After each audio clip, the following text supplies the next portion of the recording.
concedeu ao homem o poder da paternidade, ou o dom da paternidade, a capacidade de gerar filhos.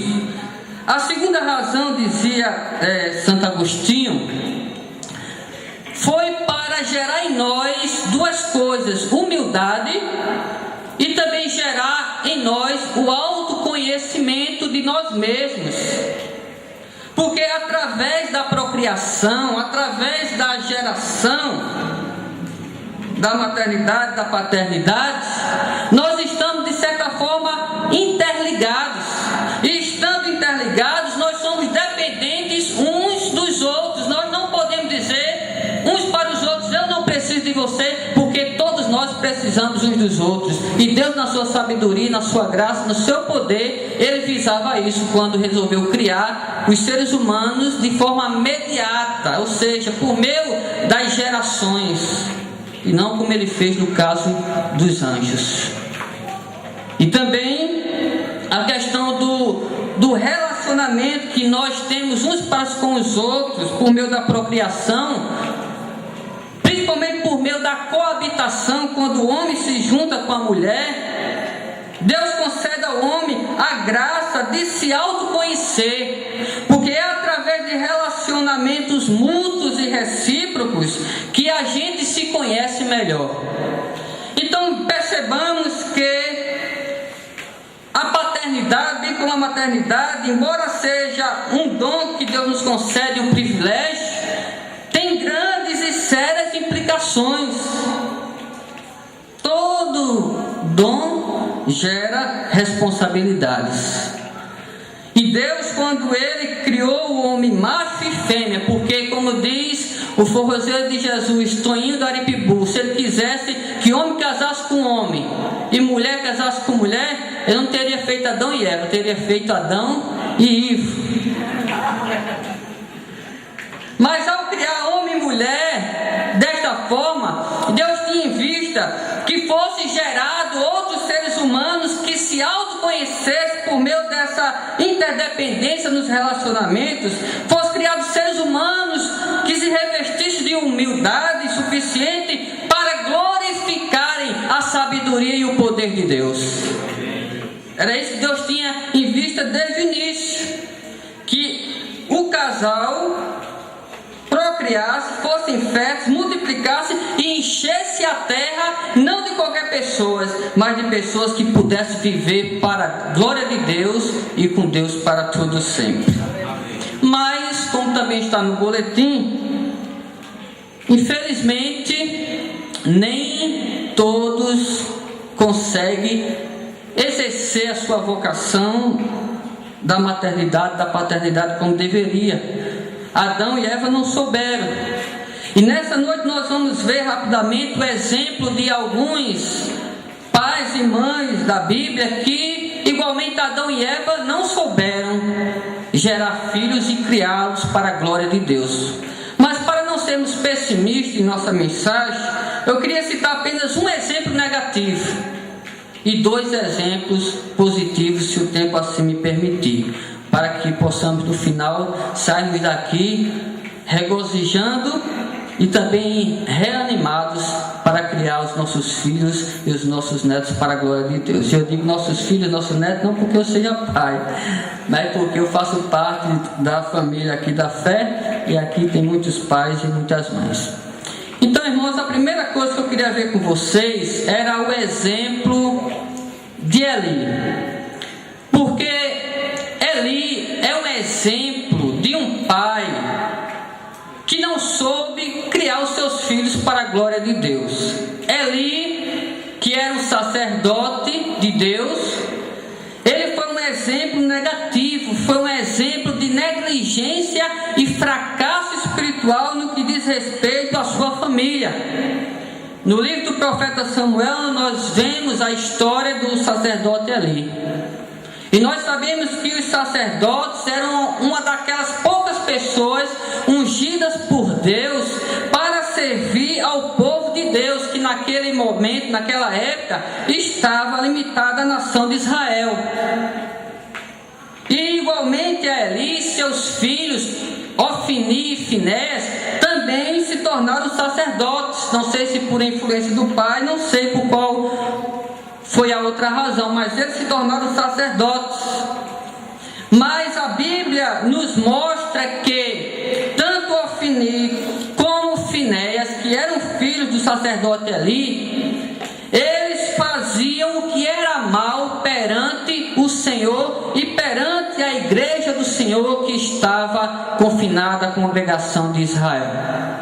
A Bíblia diz, por exemplo, que quando eles iam oferecer os sacrifícios, porque os sacerdotes eram uma daquelas pessoas ungidas por Deus para oferecer sacrifícios pelos seus pecados e pelos pecados do povo de Deus em geral. E quando eles iam oferecer esses sacrifícios, eles profanavam o sacrifício das pessoas que entregavam ali a sua oferta, porque os sacerdotes, eles tinham direito a uma certa parte do sacrifício, era a questão do dízimo, ele se alimentava daquilo ali, que na época o dízimo era pago em dinheiro. E quando as pessoas levavam os animais para ser sacrificados, e assim expiar os seus pecados, simbolicamente, não é? Ofni e Finéias davam um jeito de subtrair aquelas ofertas, reter para si aquelas ofertas, e assim profanar a oferta do Senhor no seu altar. E a Bíblia diz que essa história se espalhou por todo Israel, porque ninguém queria mais levar sacrifício ao altar de Deus, porque Ofni e Finéias estavam lá, e eles faziam a maior parafernália, a maior bagunça. E a Bíblia diz que isso se espalhou também um costume que eles tinham pecaminoso de se deitar com as mulheres que serviam no tabernáculo, que era o templo da época. Ele fazia a cabeça, como se diz, das mulheres lá, das jovens lá, e se deitava com elas, se prostituía com elas, adulterava com elas, porque os sacerdotes tinham que ser casados, eles tinham suas esposas, mas eles viviam adulterando.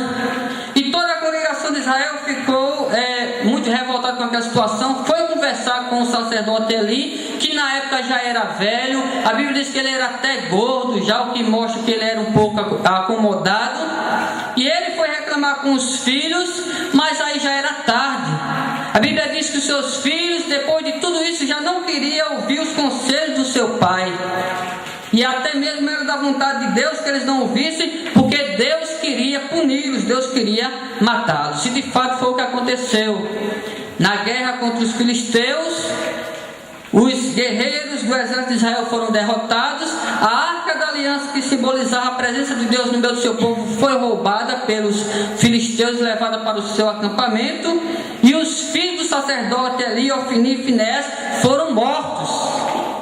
E a Bíblia diz que quando chegou essas notícias no ouvido do sacerdote Eli, ele caiu para trás da cadeira, quebrou o pescoço e morreu. Tudo isso porque ele foi um pai negligente e também foi um fracasso na sua vida espiritual. E sabe o que a gente aprende, irmãos, com a história de Eli? A gente aprende uma lição muito importante. A gente aprende aqui que não basta apenas criar os nossos filhos dentro do templo do Senhor. Preste bem atenção nisso que eu estou falando. Criar os nossos filhos no templo do Senhor é importante. É melhor do que criá-los soltos no mundo. Mas criá-los apenas de forma qualquer, mesmo estando dentro da casa de Deus, não é suficiente. Podemos dizer que o templo de Deus é o melhor lugar do mundo nesse planeta, mas nós não podemos dizer que o templo de Deus é o lugar mais seguro do mundo. Os irmãos podem até estar estranhando essa expressão, mas é verdade. Sabe por quê? Porque às vezes dentro do templo de Deus, dentro da casa do Senhor, nós perdemos muitas coisas valiosas que Deus nos dá. A Bíblia diz que na época do rei Josias, numa época de apostasia e crise espiritual, o livro da lei do Senhor foi perdido dentro do templo.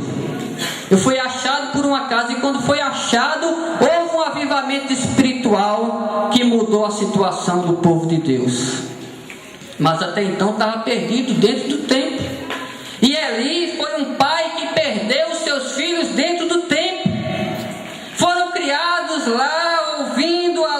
Senhor, os seus preceitos, mas não da forma como deveria ter sido criado. E às vezes, meus irmãos, eu escuto ainda hoje pais dizendo assim: eu prefiro que os meus filhos estejam na igreja de qualquer jeito do que estarem no mundo. Porque estando na igreja e não estando no mundo, está livre da criminalidade, está livre da violência, está livre de acidente, está livre de doenças venéreas, está livre de muitos males. Mas, meus irmãos, o que é que adianta a gente criar os nossos filhos no templo, mas não criá-los para Deus dentro do templo? Porque, embora eu repito, o templo, a casa do Senhor, seja o melhor lugar do mundo, não é o lugar mais seguro. O lugar mais seguro é o centro da vontade de Deus.